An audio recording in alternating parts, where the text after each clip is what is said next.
Hello, আমার সাথে কেন এমন হবে? আমি কেন এক জীবন আমার ভালোবাসার মানুষ পাবো না? কেঁদো না, মেনে নিতে হবে সবকিছু। জীবনকে আমরা যেভাবে দেখি, জীবনটা আমাদের সেভাবে দেখে না। আমি তোমাকে কোনো মিথ্যা আশ্বাসে রাখতে পারবো না।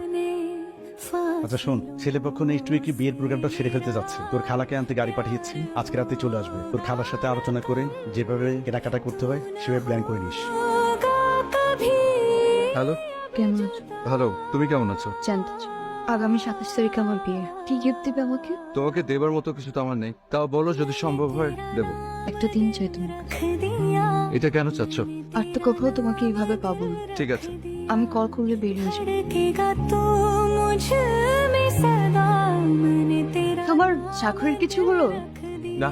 তোমাকে আমার ফ্রেন্ডের বাবার কথা বলেছিলাম আগে যে তুমি আমার ভালোবাসার মানুষ ছিলে বলে যাওনি, এখন তো যেতে পারো। পাশে সবার কি অবস্থা? আছে কোন রকম। একটু পর আমার চলে যেতে হবে। আজকে নাকি আমার এই শপিং এর জন্য সবাই বের হবে। আচ্ছা, তোমার জন্য কিছু জিনিস এনেছি। আগে দিলে তো নিতে না, জোর করলে ঠিকই নিতে, কিন্তু ইউজ করতে না। আজ এরকম করো না। ঘড়ি যদি ভালো লাগে সবসময় হাতে রাখো। এটার মধ্যে একটা পাওয়ার ব্যাংক আছে। সারাদিন তুমি বাইরে বাইরে থাকো, ফোনের চার্জ শেষ হয়ে যায়, তোমাকে ফোনে না পেলে তো তোমার ফ্যামিলি টেনশন করবে। এটাও সবসময় সাথে রাখো। এটার মধ্যে হচ্ছে ডায়েরি।